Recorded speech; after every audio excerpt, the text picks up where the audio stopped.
Hello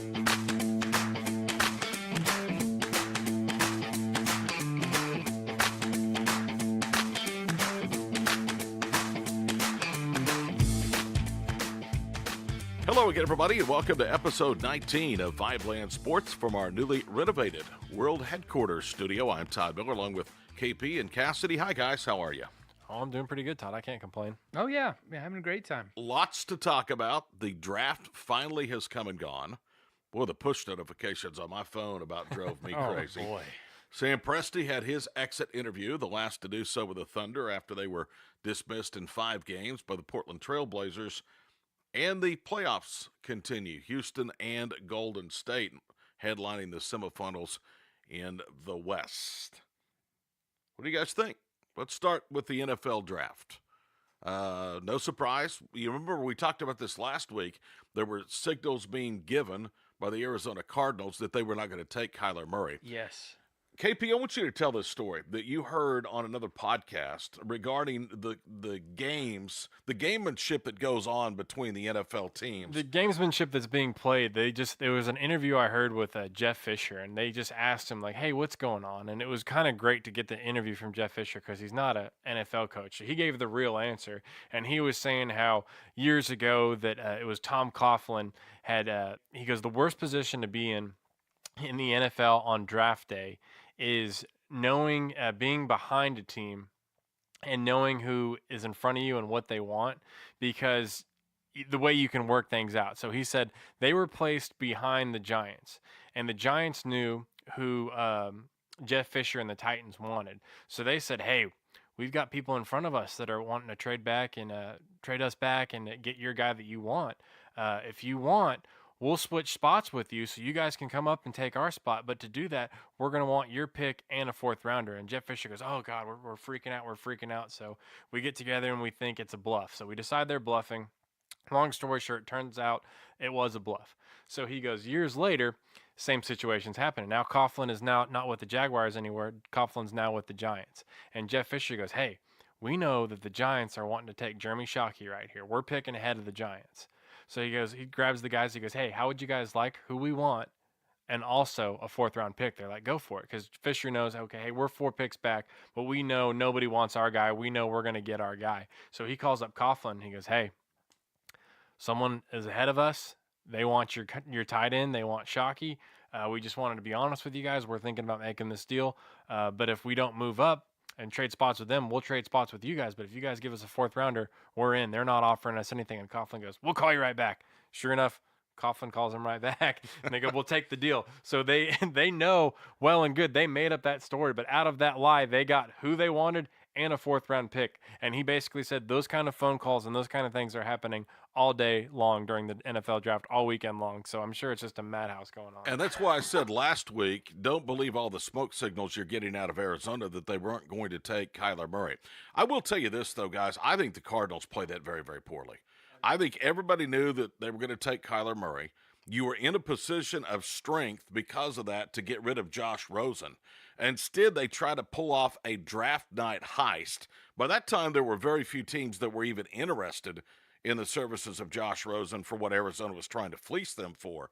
So they ended up getting a 2nd and a 4th round from Miami, and now the Dolphins have a really good quarterback in Josh Rosen. So I don't know that the Cardinals came out winners in that sense of the draft. I think they will eventually come out in a big-time manner because I think Kyler Murray is going to be the quarterback in that system that has a chance to flourish. I totally agree. I think, again, going back to last week's episode, I said it then, and I'll say it again. Don't believe a single word coming out of any Never. organization, especially the week before a draft.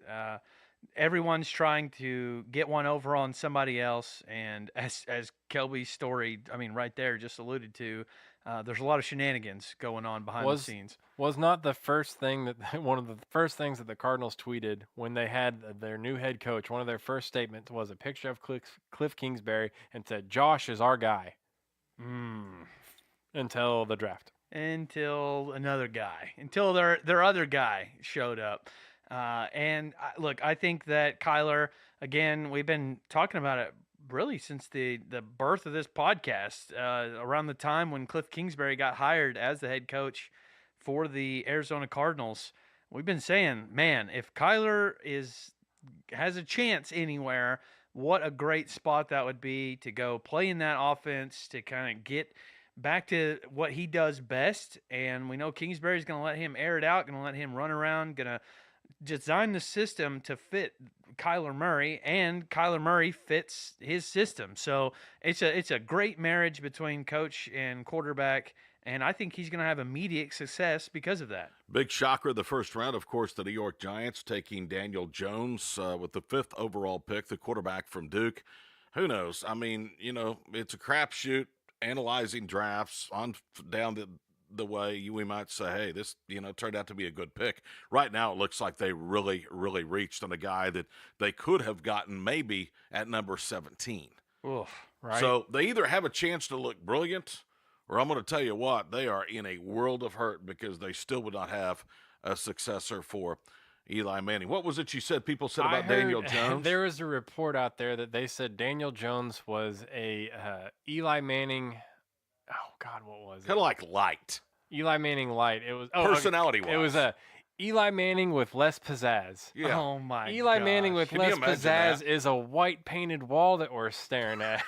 I mean, Eli Manning with less pizzazz. I mean, it's the barely a person. It's the quarterback only ugly enough that a mother would love it. So the Giants organization. I mean, that is the worst description. But if you're the Giants and you're in love with Eli Manning, that's the perfect quarterback for you. So go right ahead. You can have him. The best tweet that I saw about the Giants draft was, well, it looks like the Giants wanted to draft someone that Eli could beat in a quarterback competition. There you go. Yeah, just for Eli's ego. Yeah, he's not really much of a threat at this point to the throne, I don't Well, think. and he's no. been groomed by the Mannings. He's been going to the Manning Passing Academy. He's been a counselor. He's been in with this organization for a long time. So they've had their eyes set on him for a long time. And like you said, Todd, I think they could have waited and got him at 17. There's a couple of steals from the first round. One, I think, is Jacksonville getting Josh Allen 7th overall. Most people leading up to the draft thought that he was going to be one of the top 4 or 5 players in the entire process. He falls all the way to 7th. Jacksonville gets another good defender. And then Washington, we'd heard all the scuttlebutt leading up to the draft that this was it. Daniel Snyder was going to take over the draft room, and they were going to trade into the top 5, and they were going to get a quarterback. Guess what? Whether he took over the draft room or not, I don't know. But somebody in Washington got damn lucky. I was going to say, Lady Luck, I think, is who took because over. they drafted a franchise quarterback at 15th without having to move up one single spot to get Ohio State signal caller Dwayne Haskins. I want to talk about another little draft pick that the Redskins made later on. A running back that is much forgot of, Bryce Love.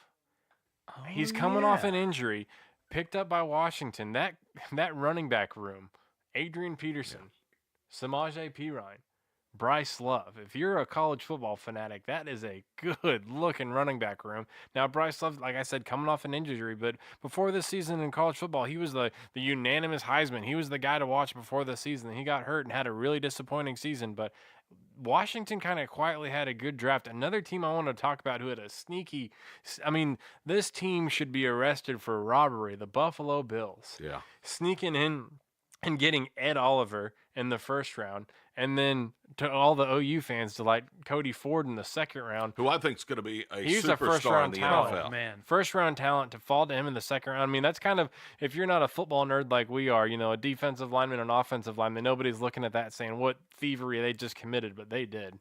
Buffalo Bills guys. When you talk about the Buffalo Bills, I think when you go into a draft, you have a draft board. Sometimes the draft overworks your draft board. Sometimes everything falls right as you have it picked. And that was exactly what happened with Ed Oliver, in my opinion, to the Buffalo Bills. Washington also you could make another case for a first-round steal, and that was with Sweat, Montrez Sweat. Yeah. Fell Yes. all the way to them at 26. Now, I say he fell to him. They gave up a lot to get back into the first round for a second pick. But still, I think they really, really utilized that pick well with the addition of Sweat. So we're in agreement that Washington and Buffalo both had very good drafts. What else do you have, KP? I mean, I think those two teams are two teams to watch for Washington. And then I kind of want to go back to Arizona a little bit, Todd. But the fact that they're going all in on Kyler. I like that they're doing this. They gave him a little bit of toys too. I mean, they drafted what, 3 other receivers in this draft too? And they needed to. And so I think they're going all in on this Kingsbury and Kyler system. But if you're a fan of the Arizona Cardinals, I don't know if we have any listeners that are Arizona Cardinal fans. I'm sure there's not very many out there, but some of you new OU fans, or sorry, not new OU fans, OU fans that are new Cardinal fans, you can't really relate to this question, but how do you feel as a Cardinals fan in that you guys just struck out? Last year was just a swing and a miss, completely lost on a year. Your number 10 overall pick, you just traded for a 2 and a 4 to completely start over. Take your first round pick 2 years in a row were quarterbacks. What does that say as an organization? I think they made the right move here. So, I mean, maybe do you give them a pass for this 1 year swing and a miss? I don't know. Tough to call, but interesting to think about, guys, that last year they're getting complete pass on because they just hit a home run this year with Kyler. It's interesting that you say that because essentially for the number 10 or 11 pick, whatever they had last year when they took Josh Rosen, they managed to trade out of the first round and get a second and a fourth round pick.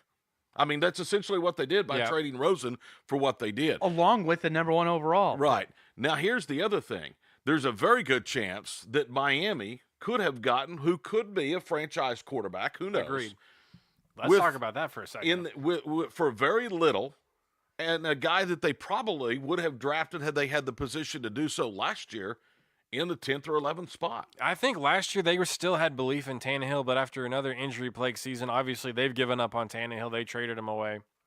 So the Tannehill era is over. I think last year that their strategy was a little different. But, yeah, I think Rosen landing in Miami is an excellent opportunity for him. If I'm Miami, I am fired up about that. He's had a rough year in Arizona. Yeah, his record didn't look good, 3-10, Rosen, in Arizona, but he was behind the worst offensive line in football. And, again, I don't know about you guys, but a lot of my biggest lessons in life have come after failures. So having 10 failures is something to learn from. So I think Miami got a heck of a deal, and I think that makes their draft very interesting because to some experts, Todd McShay, Miami got the best quarterback in the draft. I don't think I agree with that. I think the best quarterback in the draft was the team that traded away Josh Rosen because they obviously believe Kyler was the better quarterback. They don't agree with Todd McShay. McShay says Rosen's better than Kyler Murray. I don't agree with that, but I think Miami made a heck of a move, and it's an interesting move to see where this franchise goes in the future, and they had a great draft pick. I don't know that Josh Rosen is a better quarterback for what Kingsbury wants to do in Arizona. Amen. I think he's a much better quarterback in the system that he's going to be in Miami. There were a couple of other very good picks, I thought, that were, for their talent level, very, very late.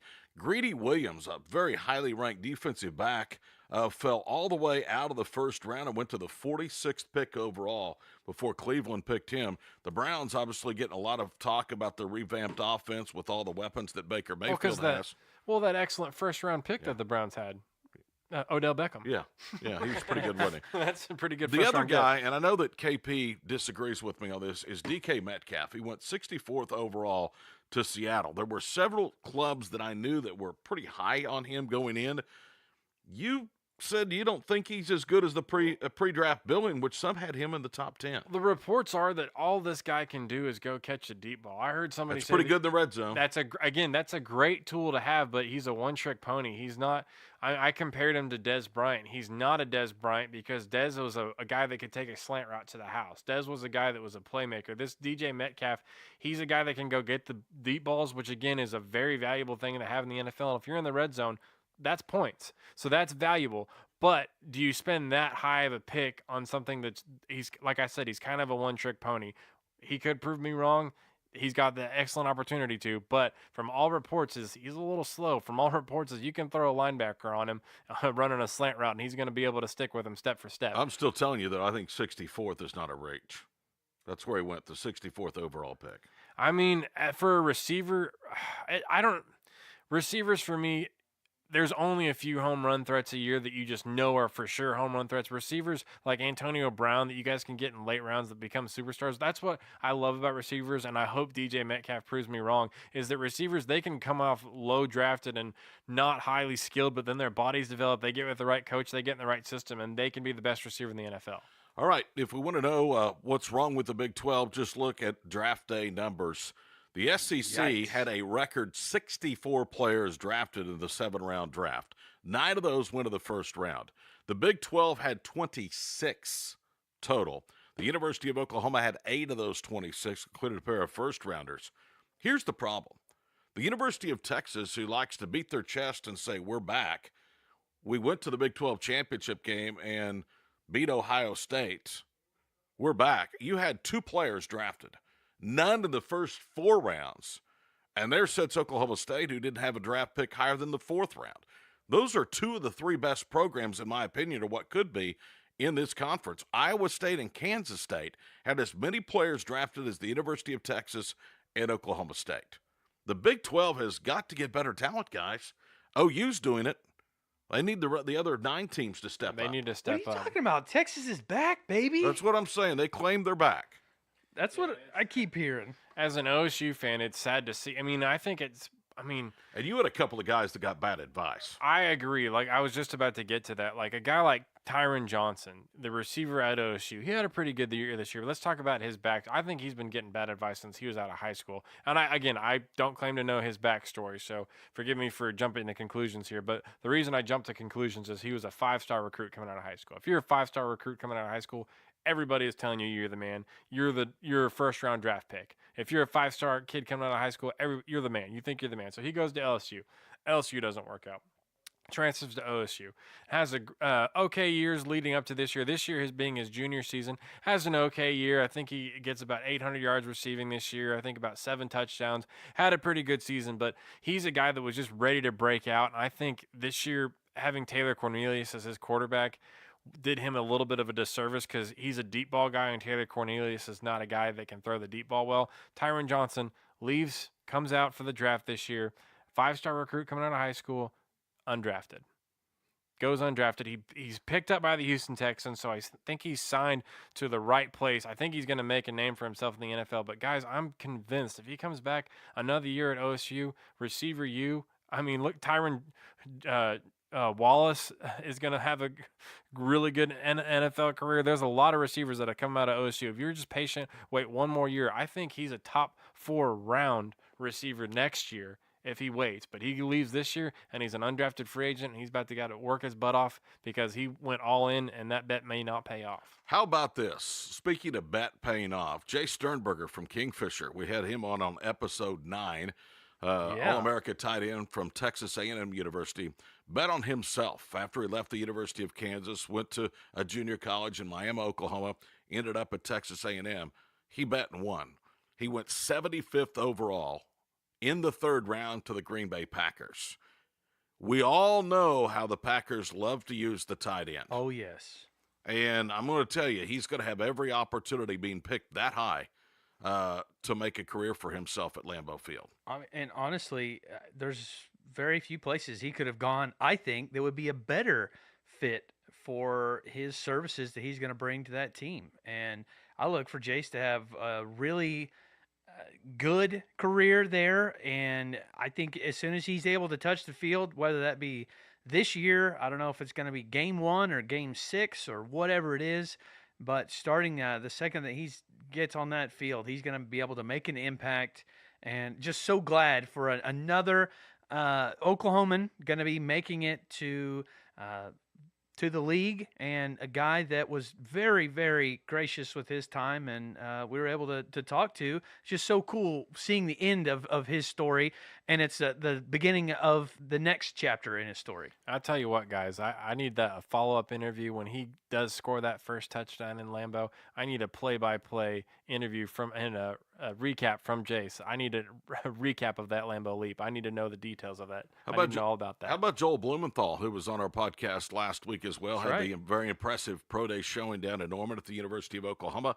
He was not drafted, but Joel said, no, I don't expect to be drafted, but I expect maybe to be picked up. He was as a free agent by the Kansas City Chiefs. He now will be in the Chiefs rookie minicamp. So congratulations to Jace and Joel, both past guests here on VIBELAND Sports. All right, let's move on to the NBA playoffs. Western Conference semifinals underway. Houston, Golden State, Portland, Denver. In the East, it's Boston, Milwaukee, Philadelphia, Toronto. Of course, the marquee series, in my opinion, the 2 best teams in the West meeting in the semifinals, Golden State and Houston. And the Rockets already are crying a river about the officiating.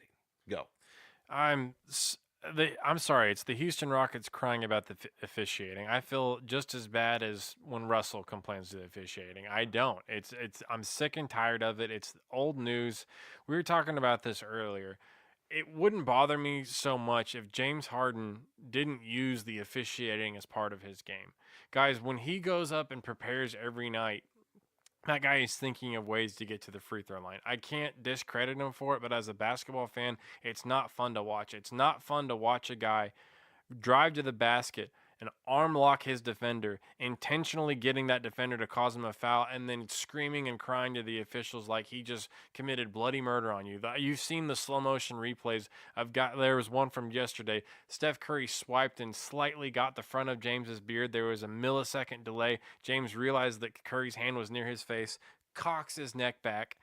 Ref immediately blows the whistle because it was close enough. He knows when that's close enough in a split second, the human eye doesn't have enough time to determine contact, but if he sells it enough, he can get it. And it bothers me to my core because I don't like watching basketball like that. The still image, I saw it at the And game here's the live. other problem with the KP is he doesn't have to. He's got all the gifts on a basketball floor that he ever needs. He doesn't have to do this. He's a good enough basketball player without it. Again, another example, I was at the Rockets game versus the Thunder.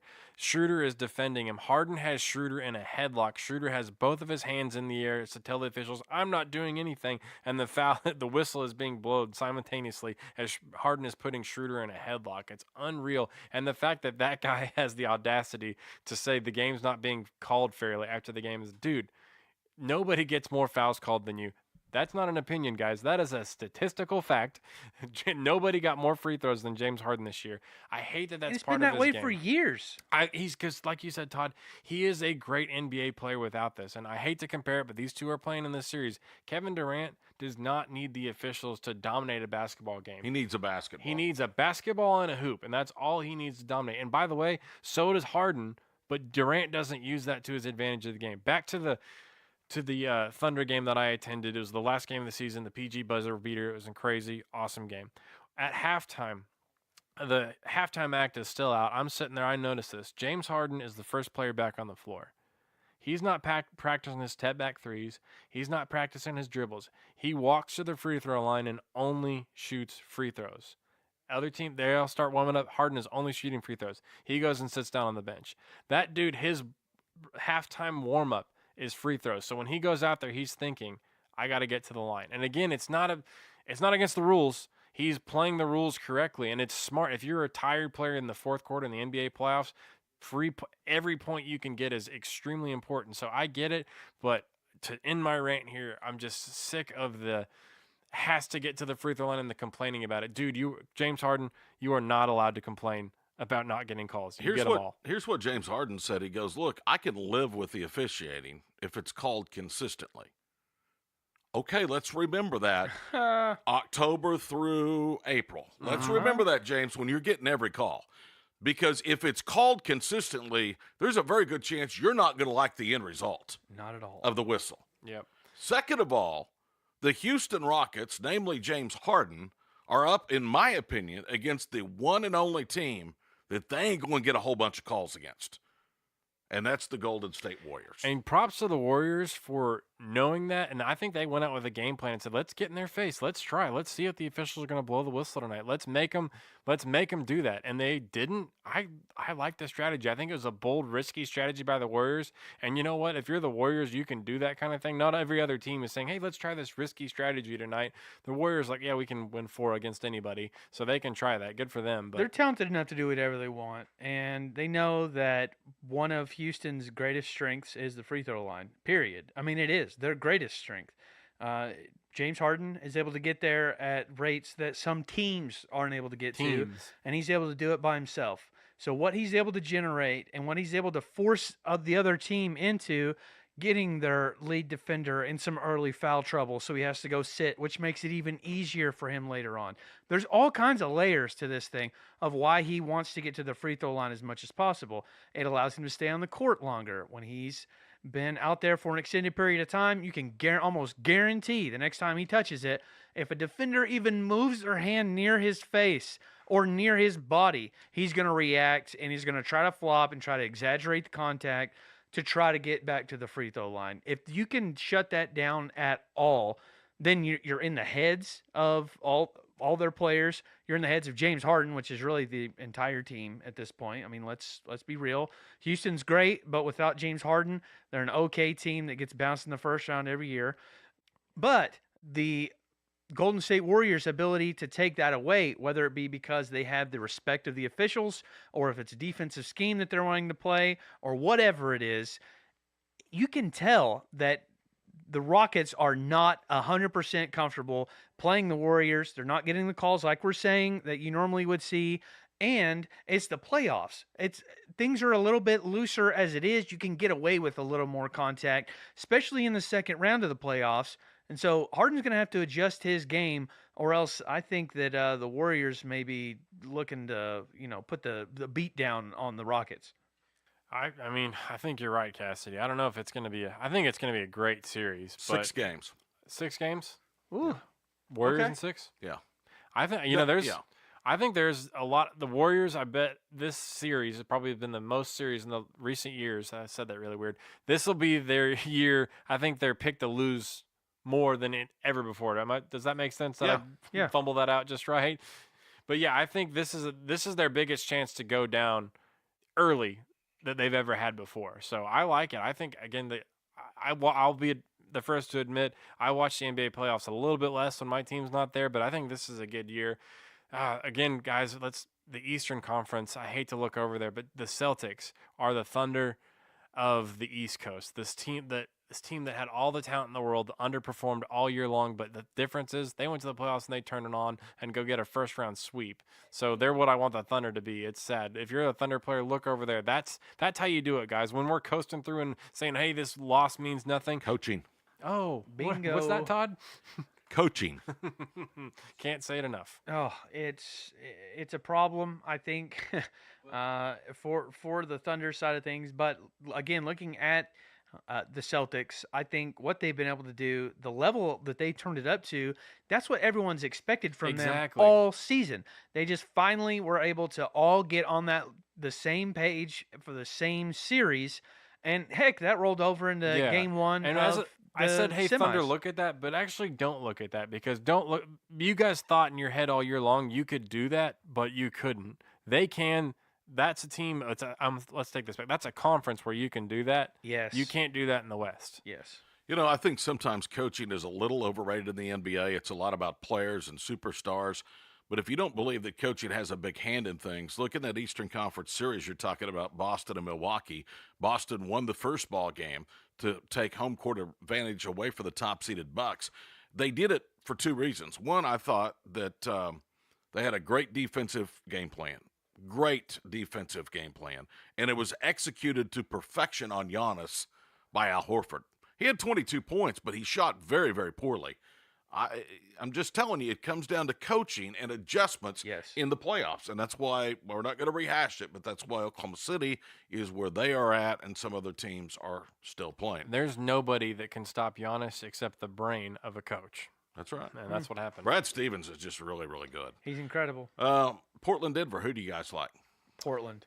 I think that's going to be another great series. I think Portland goes in there. Denver they had a great regular season, but they are not playoff tested yet, and the Spurs proved that, taking them to 7 games. Hi, I'm the guy that's been screaming that since November. Yes, you have, Casady. So I think that comes to a head here, and please tell me what other player is playing better basketball right now than Damian Lillard.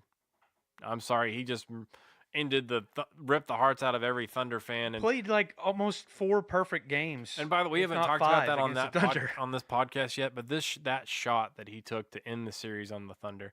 By the way, I was on my hand, I was standing in like ready position in my living room, hands on my knees, standing up, and I out loud said he's going to make this shot just like he did in Houston, and I'll be damned. No doubt. I was right here in this studio, and I knew it was going in before he had even pulled up and shot. I go, he's going to pull up from forever and end this series and just humble us. Yeah, bad. I've seen him do it before. That's his MO. He's just a cold-blooded assassin. I have my notes from the game right it's here. Terrible. That we're not even going to get to it today in the third quarter. Tell me what that says, Todd. Damian Lillard equals, what is that? 8-0 run. No. Oh, Killa. Killer. Killer. Damian Lillard is a killer. That was before that shot where he killed us. I'm going to go with Denver in this series, and I'll tell you why. One reason and one reason only. They have one of the best post players in the NBA. True. And I'm not certain the status of Enes Kanter. And second of all, You're Enes right. That's Kanter fair. He's going to get exposed. Enes Kanter was not exposed in the series with Oklahoma City because they didn't want to give the ball to Steven Adams. So I think Denver wins a highly contested, very good series with the Trailblazers, but don't discount Damian Lillard at all. This is where not having Nurkic can You're right. really This is- I would affect go with Portland if they had him. Yes. Yeah, this is where you're right, Todd. This is the advantage. The Thunder should have taken advantage the way that I think Denver's about to. Better coaching, and they just saw what the Thunder didn't do. I like Milwaukee over Boston. I think the Bucks have gotten that one bad game out of their system. I still think they're the best in the East, and I'm going to go with Toronto over Philadelphia. I think the 76ers are a lot of talk and not much action. And that's coming from a former Sixers fan. Hey, and I think the Raptors are just really good. And that when Kawhi wants it, he can just go get it. And we haven't seen that from him in a few seasons. Back when San Antonio was making Western Conference Finals runs every other year, he's back to that form, if not better. What he's able to do on both ends of the floor, he's still highly effective. And when he goes out there, he can just take over games at times. He had, 45 the other night? Yeah. I mean, he can just drop it on you in a hurry. And I think the 76ers are going to get avalanched. If you have not done so, we encourage you to follow our podcast at VIBELAND Sports, either on Twitter or Instagram. Follow us on Twitter, and then, of course, take part in our weekly VIBELAND Sports fan poll question of the week. This one, I like this one, guys. I do too. It's a fun I one. still don't know the answer. I think Kelby's already voted in his mind, but he's I not going to haven't. tell I've anybody. already changed my vote both times. Okay, here's this week's new question. Which former Thunder player do you dislike the most? Is it A, Kevin Durant, or B, James Harden? Log on to our VIBELAND Sports Twitter page at VIBELAND Sports. Cast your ballot, and we will read the answers next week as to how you voted. And I'll say this. I want to leave this open-ended. You can interpret this question however you like, whether it's basketball style, whether it's just as a person in general. For me, those are two separate answers. So it's going to be – I'm not even sure which way I'm voting yet. Right, because I dislike them for two different reasons. Correct. Yes. Yeah, for sure. It's James Harden with the play style, and for me, Kevin Durant as a person, and obviously. Part of the and how they left was two different reasons. Yes. So, two different spectrums. So I'm very conflicted on this, but I'm interested to see what the listeners have to say. All right, again, our fan poll question of the week. Log on to at VIBELAND Sports on Twitter. Which former Thunder player do you dislike the most? Is it Kevin Durant or is it James Harden? We'll have the results next week. One other thing to touch on, speaking of fan polls, last week we had a lot of response to our VIBELAND Sports fan poll question. If Oklahoma City parts ways with Billy Donovan, will he ever coach in the NBA again? 52% of you that logged on and voted said he will never get another NBA job. 48% said yes, Billy Donovan could coach again in the NBA. Again, we appreciate all of your response to last week's VIBELAND Sports fan poll question of the week. That brings me to our last topic. Sam Presti earlier in the week had his exit interview. It was pretty much a pad Sam Presti press conference. There was some things that he did take responsibility for, which I found very, very good. But the social media world is blowing up this week because he said he anticipates that Billy Donovan will be back as head coach of the Oklahoma City Thunder. I think in Sam Presti's mind, he believes he is going to come back as the head coach of the Oklahoma City Thunder for a fifth year. But as I tweeted out, anticipates isn't a ringing endorsement. Anticipates means to me that he has yet to talk to Billy Donovan since the season ended. They've not had any texting conversations. They will soon meet and go forward with a decision about whether Billy is the head coach at Oklahoma City. I think if Billy Donovan does not coach the Thunder next year, it's because Billy Donovan doesn't want to coach the Thunder next year. And if you listen to his exit interview, you had to read between the tea leaves, but I wasn't convinced that he was gung-ho about a fifth season. So before we get all in psychic mood about anticipates. Let's remember, anticipates means what it does mean. I anticipated the Thunder were going to beat Portland, but guess what? That anticipation didn't happen either. So That's a great point. And Sam Presti is a wordsmith, so I think you're Yes. the right, Todd. You're looking at this the right way. And hopefully, well, I'll say this. I don't think it is really a great sign when nearly a week after your season has ended, your GM still hasn't talked to your head coach. That generally doesn't bode well, I would think, if you're going to bring that coach back. I would think you want to dissect it, dive straight in immediately after that playoff series ends and start trying to figure out what to do to get this team, to the next round in 2019-20. Well, that hasn't happened yet as of Monday during the exit interview. And look, I don't feel great about Billy Donovan coming back. I don't feel great about his chances coming back. And I'm with you. I'm just kind of sitting and waiting at this point. If something does happen, I think it needs to happen probably pretty soon. So that way the search for a new head coach can begin.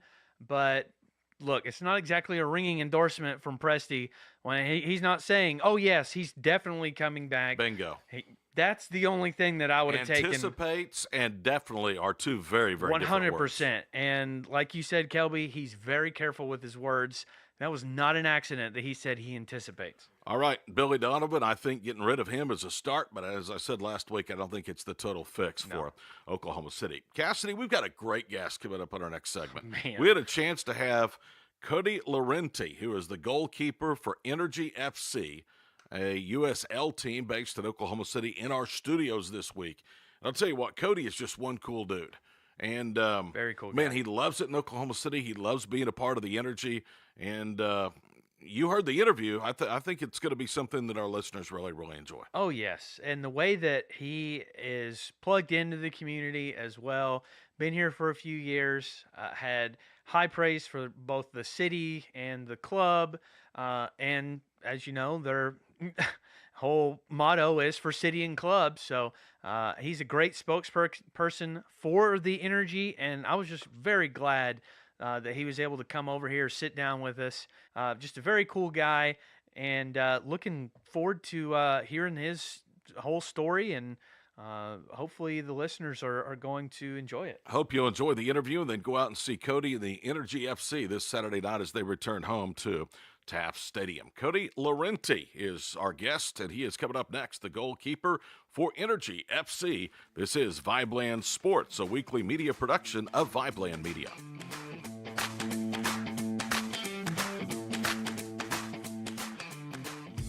And welcome back to our interview segment on episode 19 of VIBELAND Sports. I'm Todd Miller. Today we talk football, not the American version, but the international version, with goalkeeper Cody Laurendi of the Oklahoma City Energy FC. Cody, thanks for joining us. Thank you for having me, guys. Hey, good times here in Oklahoma City. The club is better. Yep. More money being put into the league. Yep. Talk of a new stadium. You've seen a lot of changes since 2016 here. Indeed. Yeah, the upward trajectory, not just with us as a franchise, but the city as a whole, is something that's very exciting as well as inspiring. What has been the biggest changes you've seen with the club in your now 3 or 4 years here in Oklahoma City?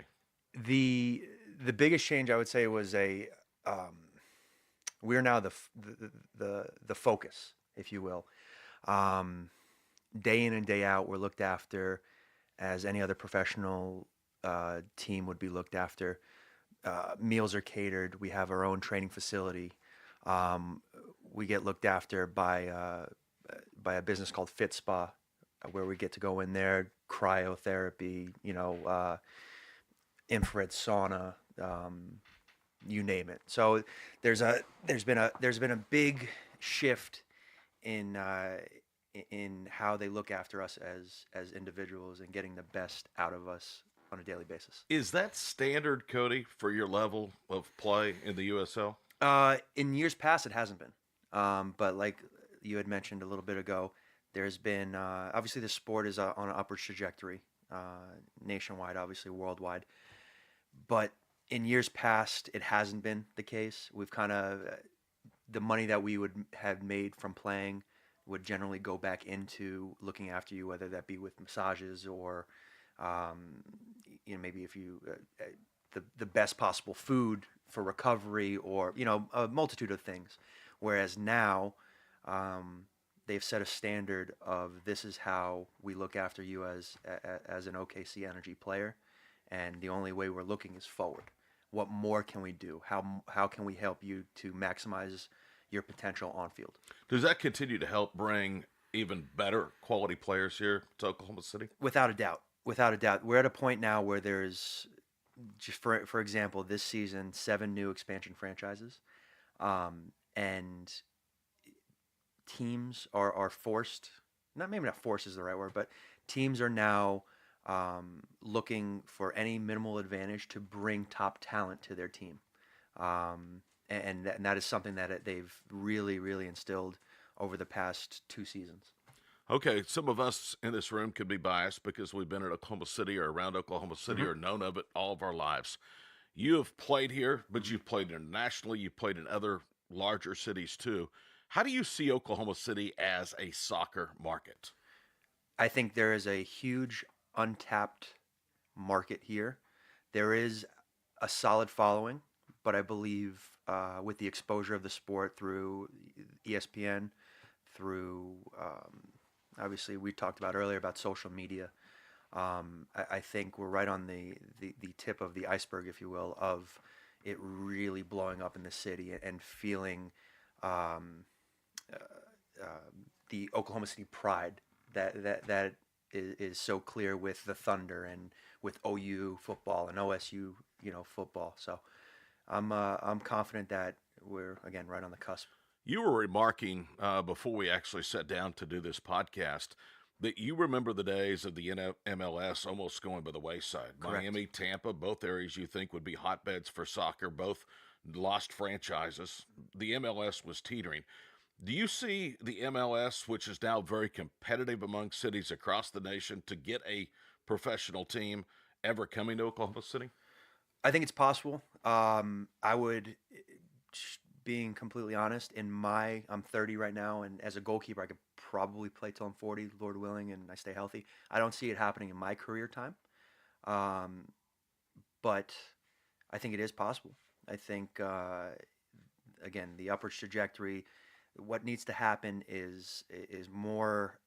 There needs to be an influx of cash, whether that be through TV revenue or sponsorship, things of that nature, for it to be a reality. But I also think that there would be a huge excitement level with where we are at right now in the USL. Does it bother you? And I'm going to use myself for an example, okay, as a casual soccer observer. Right. I would be really, really excited if it's in MLS. Of course. But does that bother you, Cody? Because the quality of play, the level of play, the quality of athlete that plays at your level, the USL, a tier below, the equivalent of the AAA Dodgers at Oklahoma City, maybe doesn't get that type of respect or look from casual fans because it doesn't say MLS. Yeah, I think we all kind of come across it as sometimes people will say, "Oh, well, it's amateur," or it's couldn't be further from the truth. For example, we have a handful of guys that will be playing in the Gold Cup this summer against the United States, against Mexico, against all these teams, and they're right here in our own backyard, training and playing week in and week out. So I'll be honest with you, yeah, of course, when you put so much time and effort into something, and then it's considered by some people amateur or second rate, if you will. Then yeah, you kind of feel a certain way. But at the same time, look, I'm well aware that soccer is not considered the top 4, top 5 sport in the U.S., but that's okay because where we're going, right? You have to have this view of 10, 15, 20 years down the line of where we are going. So yeah, with all that said, while you could feel a certain way about it, hey, what are you gonna do? I thought you made a really good point in comparing basically the Dodgers to Energy FC. It's just the difference in the sports. I mean, you could have a Clayton Kershaw come down to Oklahoma City and be on a pitch count, throw 4 or 5 innings, and not disrupt the flow of the ball game. You guys are no longer an affiliated club of any MLS team. Correct. But it would be much more difficult from, let's say, the days of when you were affiliated with FC Dallas to bring a guy in for a week, let him get a rehab assignment, and then all of a sudden have to plug the main parts back in to work on a day-to-day basis. Bingo, exactly. Because our goals from the beginning of the season are to win. It's not let's get somebody who isn't getting minutes at an MLS team come down here and develop. There's a time and place for that. But when you have a standalone franchise who have aspirations, and we all have professional aspirations, right? Winning gets people better contracts. Winning gets people seen by other teams. When you have a system in place where you may have a player being sent down on a Thursday or a Friday prior to a Saturday match, then bumping a normal starter out of his position, it's tough to keep group cohesiveness, to keep people focused at the task at hand. Cody Laurendi, the goalkeeper for the Energy FC club here in Oklahoma City, is our guest on VIBELAND Sports, episode 19. All right, let's learn a little bit about you personally. You were born in Florida. Correct. You're a native Floridian. Yep. But yet you play on the Puerto Rican National Team. Yes. How in the world does that happen, Cody? So from 2010 to 2012, lived and played down on the island. Moved to Puerto Rico from Belgium. So it's pretty interesting culture change. Yeah. And because Puerto Rico is a Commonwealth of the United States, I was able to represent their national team. It was offered to me at I want to say 23, 24 years of age. At that time, I was obviously very appreciative of it, but wanted to hold off with the possibility of maybe getting called into the United States one day. At 27 and 28, when you have to be a little bit more realistic with yourself and honest, that offer from Puerto Rico was still on the table, and that's something that to play international football is something that is very rare, and I wanted to make sure I would be able to do that professionally. Okay, you're 30 years old, Correct. which is not a dinosaur in your sport. And especially as a goalkeeper. Right. You Yeah. could play 10 more years. Correct. What are your long-term goals? I mean, at what point do you see yourself realizing, hey, this is where I'm going to be, or maybe can I take that next step? Yeah. Well, again, we talk about trajectory. I want to. This sport is growing it seems by the hour. More opportunities and more chances to be seen by more clubs. And I view goalkeeping. It's a challenge that I know I'm never going to master, and I love that aspect of it. So to say that I want to play 5, 6, 7 more years, I wouldn't put a cap on it. I want to play until I physically can't, or somebody just said, hey, listen, we're not going to offer you a contract anymore. On the other side of that, I am preparing myself for after soccer is over. I'm going to be either a general manager of a franchise or an agent. Kind of two separate, different career choices, if you will. But I think by growing those relationships with teammates and with people in the front office and seeing how they work day to day, and then developing positive, strong relationships with teammates, you can expand on that over a number of years. You can have a fantastic Rolodex, if you will, of friendships and people that you trust. And in this business, in the sports business, and any business really, it's who trusts you, who you know, and what you know. So all that being said, management of some sort is in the future. Always been a goaltender? No. Actually, I got a late start at goal, and I tried out for the high school soccer team. Was fairly slow as a field player. Didn't think I was going to make the team. They needed a goalkeeper, and that's kind of where I said, all right, can't be cut if I'm the only one who's going out. Safety in numbers. Yeah. And having said that, I did play a little bit when I was younger, but nothing. I was always a field player, always a forward, always wanted to score the goals. And then just kind of made my way to the back of the field. Is that late in someone's career to decide they're going to be a goalkeeper, or is that Shoot. something you start to try to? A lot of guys that do it very, very well, like Yeah. yourself, do it actually at a younger age. Yeah, well, especially today. I mean, I coach as well in the community, and I coach goalkeepers who are serious about it at the age of 10. And I definitely would say that was a late start for myself. I haven't really heard of too many goalkeepers that get that late of a start. I think it was 16, 17. So at 30, are you still learning the tricks of the trade? Of course. I think, and if you say no, I know it all, then you're done. I think that's part of this enjoyment is I learn something new every single day. You suffered a serious knee injury in 2017. Talk about that, how it happened, and the rehabilitation process just to get back where you are now 2 years later. Yeah, so was coming out for a ball sliding, and with my own teammate, we went knee to knee in a collision that it was pretty bad, pretty painful. Wound up tearing my PCL, and for example, if I give you a visual, it's an injury that occurs if you're sitting passenger seat in a car accident, in a head-on car accident, where the dashboard will get pushed into your knee, and my knee, whereas the ACL goes out, or what have you, mine went back. So had a full PCL reconstruction, partial MCL, partial meniscus, and one other muscle, can't remember off the top of my head.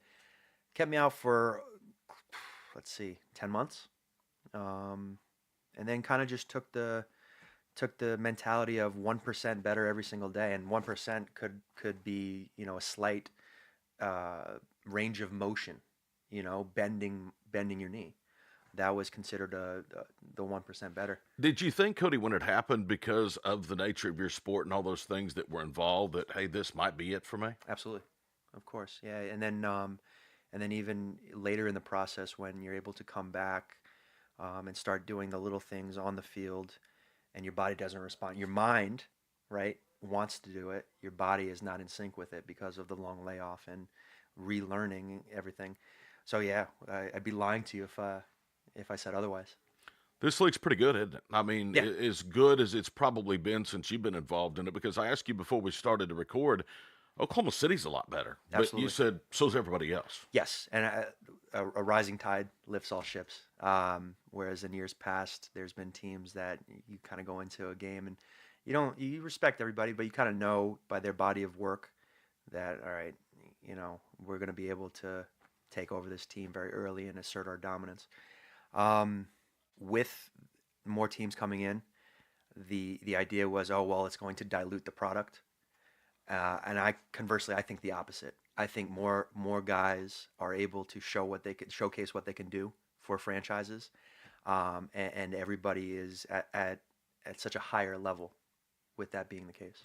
One of the big changes, not only locally, but since you've been in the league, has been the way fans get their information. And one of the big reasons that the league is better and the way fans now are starting to get more information about the United Soccer League is through a joint effort with the league and ESPN. Correct. Yeah, that was. I think that was met with some skepticism at first because they promoted, or they showed a product on YouTube free of charge, and then they moved it to a platform that is a pay monthly subscription program.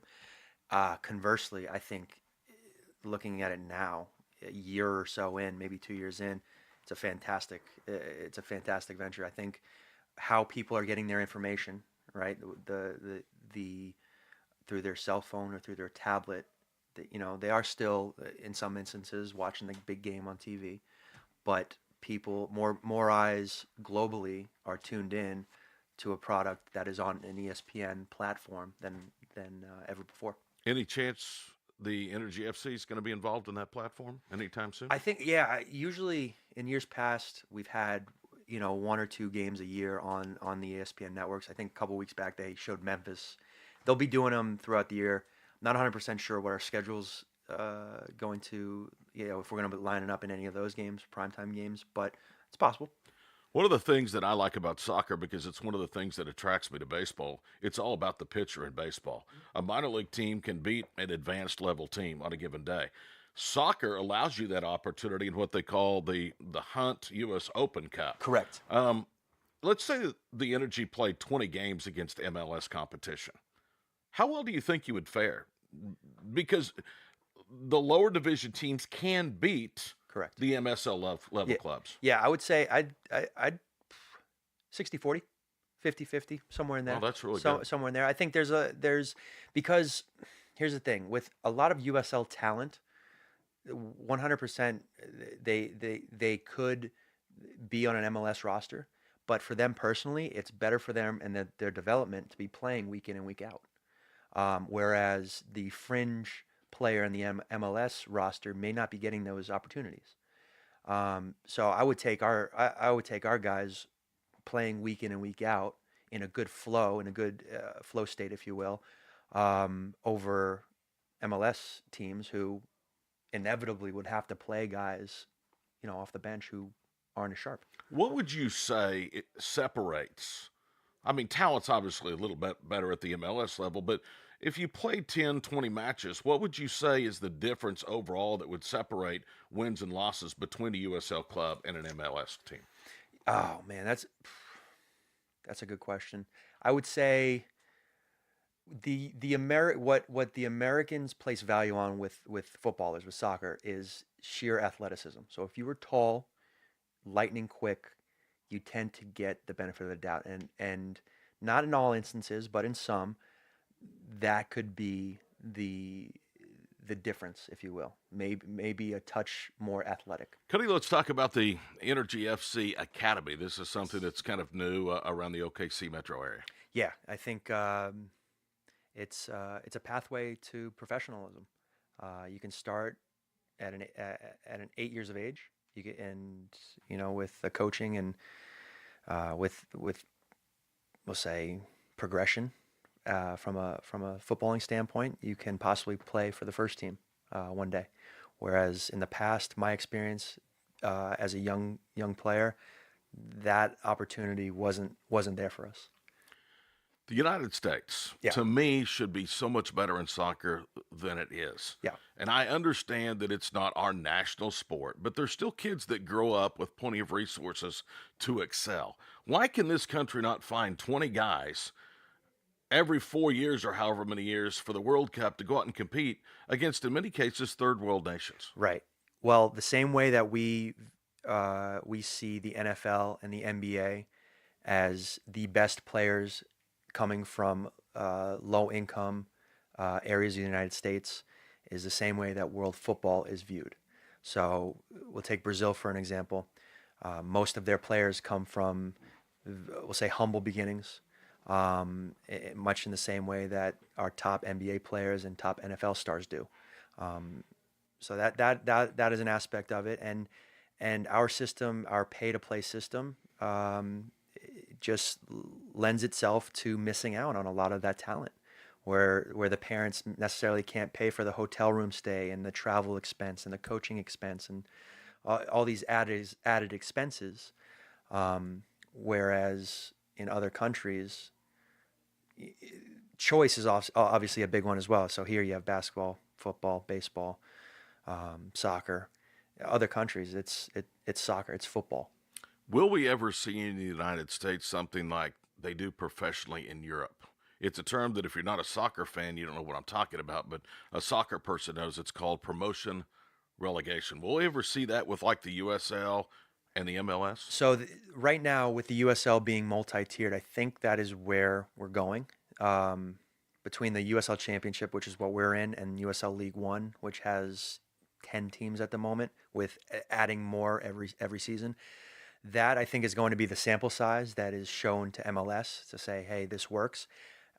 If anybody who is listening is not aware, and I could put it into an American sports analogy, there would be no Cleveland Browns where they're year in and year out the worst team. Maybe not now because the offseason transactions, but there is no reward for being the worst placed team. You don't get you don't get to pick first the following year. You get relegated, you get dropped down to the second division.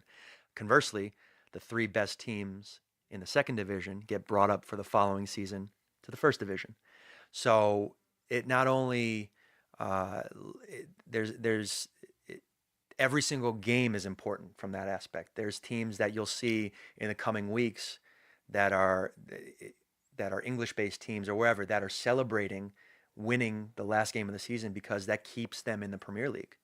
That keeps them generating the TV revenue, the sponsorship revenue. Whereas if they were to drop down, they wouldn't see that money.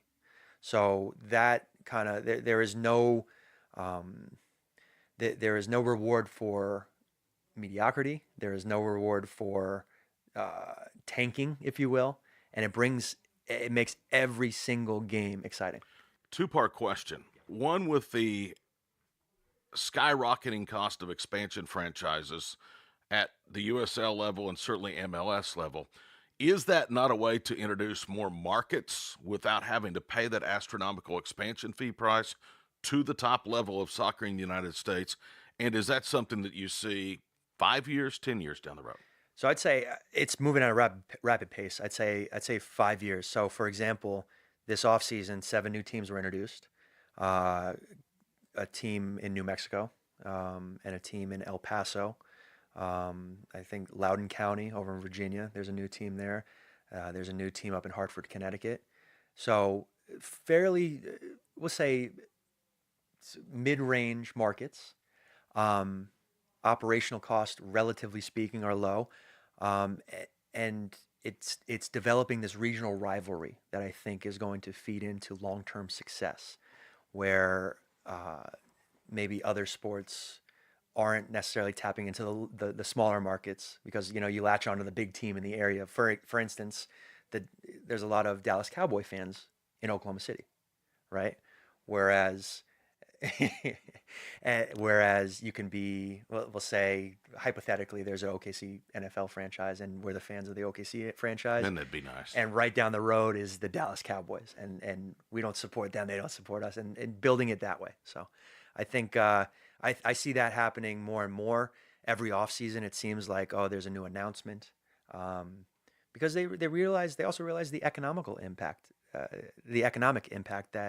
that sport can bring to a community. What's the fastest shot you've ever handled? Average speed of a shot, velocity of a shot. Average, I'd say it's between 60 and 70, 75. But there's some guys in this league that if they catch a ball nicely, they can hit it upwards of 80, 85 miles an hour. Okay, you're pretty well padded on the hands. Pretty well padded, but yeah. You can only pad so much. Correct. Fingers have to get hurt. Are those pads a little bit of a hindrance at times for a goalkeeper? Yeah, they can be, and there's different types of gloves. Some that restrict movement specifically for that reason, to not break the finger, to not bend the finger in an awkward position. Me personally, I don't really like those type of gloves. I prefer I don't want to say less protection, but I want to be able to move my hands more, have full control. So to circumvent that, I'll tape the thumb, I'll tape the pinky, because those are the two fingers that generally are in an exposed area to get hit. One of the things that you always notice, I think, about professional franchises, obviously the stability of the ownership. Right. And that's something I want to talk with you about FC Energy. You rave about the folks that are at the head of this operation. Absolutely. Local people who have a long-term vision and are here to support us in any way they possibly can. Like I said, a couple of our owners have children that are either at the collegiate level or at the professional level at some point. And then we have another family whose younger children are involved in the sport. So I think that also is a huge aspect of people that aren't just in it for the financial gain, but they also have the emotional attachment because of their son or their daughter plays. Cody Laurendi, the goalkeeper for Energy FC, based in Oklahoma City, is our guest. Again, they're a member of the United Soccer League. Overall, you like this team? Do you think they have a chance to make a deep playoff run, something that they haven't done in a few years? Absolutely. Absolutely. I think a Western Conference championship, to be fighting for a Western Conference championship, is the goal. And that's the goal every single year. In years past, we have had success. We've gone to the conference championship. But with the character, with the sheer ability that we have in our locker room, we should be fighting for that spot. League is better. Oklahoma City is better. The pay is better. I Mhm. mean, you guys are more the equivalent now of top-end minor league talent across the board in the United States, Correct. in all sports now. Yeah, and that's huge because in the past, again, we talk about the mindset of or the mentality of not negotiating too much because they'll get a cheaper option. I think you see now guys are able to, and I'm a good example of it. Instead of constantly moving around, finding the next best thing, if you will, you grow where you're planted, and you go where you're appreciated and celebrated. And that, for me, has been Oklahoma City. Okay, when they said we're having a goalkeeper on our show, Yeah. I'm thinking we're going to have a whack job today. This guy's not going to talk to me. He's going to talk to himself. There's actually a reason for that, Cody, because I asked you a question, and I'm glad that it wasn't stupid. As a goaltender in soccer, Yeah. it's much different than a goalkeeper or a goalie in hockey where you're going to get a lot of shots on goal. Do you ever find yourself just bored during a low-scoring tight game? Yeah, I wouldn't say not bored. I Or would drifting. drifting. That's honest, and you do things to kind of combat that. Whether it's You talk to yourself. talk to yourself. Yeah, exactly right. Exact count backwards from 100. No, I tend to talk a little bit more to my defenders, making sure everybody's switched on, because that's the whole idea from a goalkeeping perspective, especially when the ball is down the other end, is putting your players, putting your teammates in the best chance position to succeed. So if I catch myself fading mentally, it's snap back real quick, a couple deep breaths, bark some orders out, and get back in. All right, you're coming off a 1-1 draw Yeah. in Tulsa against your arch rivals last weekend. Pretty ugly incident happened to that ball game. Involved a racial slur from one of the Roughnecks to one of the Energy FC players. Tell us about that, and is that really something common in your sport that you see a lot? Yeah, so we unfortunately experienced a pretty tough event. I guess you call it an event, but in gotta have to give it up to not only the league, Tulsa as a franchise, and the Energy. They acted swiftly because there really is no place for any type of racial abuse in our sport. It is a sport that is so diverse culturally that doesn't have a place for it. It's more unfortunate than anything because you would think in 2019 we evolve, right? We have to evolve. We have to evolve, and it can't just be something that's swept under the rug and oh well, and kind of toughen up, deal with it type of mentality. Now you have to be held accountable for the things that you say and the things that you do, and that's exactly what happened. Was there a lot of people that knew what happened at the time it happened? Because you said you actually kind of stepped in and talked to the referee about what had taken place. So basically give you an idea of what happened. The ball was played through. I collected it at the top of the 18-yard box where I'm allowed to still hold it with my hands. My teammate Atiba Harris was shielding the guy off. He actually ran around the guy, ran into me. As I'm restarting the play over to the left, I wind up running to the left-hand side of the box to roll the ball out to our teammate. I hear it, and what's up, so and so. Shortly after, there was a stoppage in play. I think their forward went down with an injury. So while that was taking place, approached the referee and said, "Look, I don't know what the protocol is here, but this is what happened." And the referee, to his, in fairness to him, he said, "Look, I did not hear that, but if I had heard it, immediately would have been ejected and would have been dealt with then." Went on to play the game. Obviously, spoke with Atiba at halftime. Didn't want him going out and doing something reckless based off of that in the second half. And he is a professional, as they come. But I think it's also important to show backing for your brother and for your teammate, and that there is no place for that type of language and that type of feeling towards another human being. Sounds like to me that you're one of the veterans of this ball club, have been now in your 4th season here at Oklahoma City. Are you one of the more vocal leaders on this club?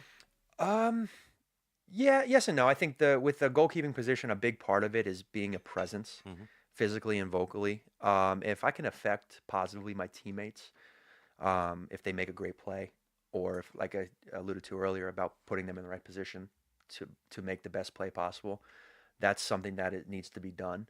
So in that aspect, yes, in the game I am in practice as well. But I also I lead. I like to lead by example as well. Um, Being the first one in, being the last one to go home. I think that's something that you don't have to preach. You just show by action. Um, so I definitely don't, in terms of being vocal, it's never, my way or the highway type of deal. It's let people be themselves and show by action that you can be a leader. Okay, last question Yeah. for you. First time going to an FC Energy game, an Energy FC game. What can a person expect? What would they be surprised in when they go there for a first time? The level of play? Level play is, yeah, that's an obvious one. A level play. I would say ability. You're so close. You're so close to the action. You can actually, like, you literally can sit right next to the field. Access to us is pretty unprecedented compared to other sports. We'll stay after, sign autographs, talk, take pictures. But during the match, you can see the intricacies of the sport, the chess match that goes into formations, the adjustments that are made at halftime to try to expose the other team's weakness. So all those things, you're right on top of the action. Appreciate it, man. Of course. Great meeting you. You were an outstanding interview. Oklahoma City's lucky to have you. They're lucky to have the energy. And let's do it again sometime. Please. Thank you guys for the time. Cody Laurendi visiting with us. He is the goalkeeper for the Energy FC here in Oklahoma City. I'm Todd Miller. We'll be back and wrap it up right after this.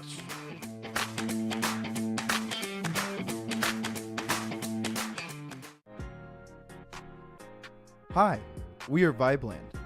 We are a creative network fostering and cultivating growth amongst a community of artists and innovators. Here at HQ, we inspire young entrepreneurs to pursue their ideas and fulfill their highest ambitions. From producing albums to shooting multimedia content to our involvement with various charitable organizations within our local community, we seek to empower and spread knowledge through open source innovation. We here at VIBELAND look forward to the future and hope you will join us on this exciting journey. Create, innovate, educate. VIBELAND.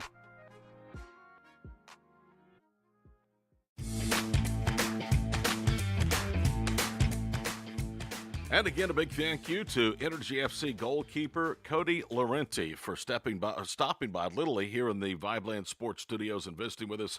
Again, the Energy FC are at home Saturday night at Taft Stadium. Get out and support Oklahoma City professional soccer.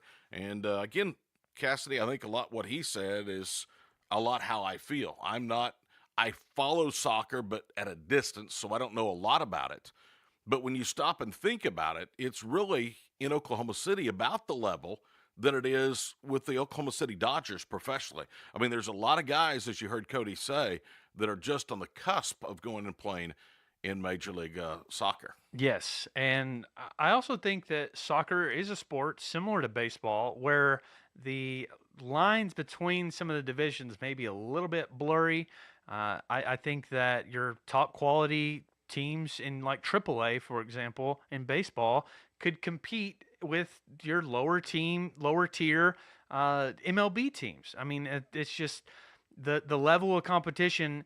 When it's that high, we're talking marginally better at a few different positions. And so, look, if you're in the Oklahoma City area and you're a soccer fan, or if you're just a fan of Oklahoma City, get out, support the guys. It's a fun time. You can, It is a blast of a time. I'll tell this story too. A few years ago, my mom was buying tickets for the family, and my mom called in to buy tickets, and they asked like, "Oh, hey, do you have like children with you?"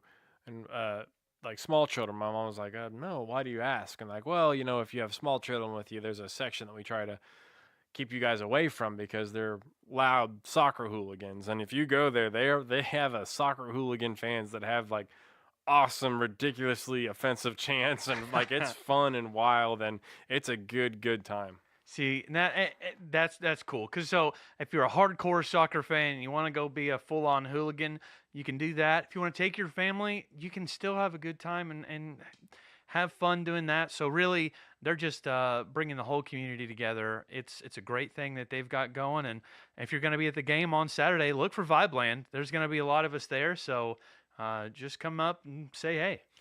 KP, one other thing. Enjoyed our draft talk today, by the way, for two guys that really didn't watch much of it.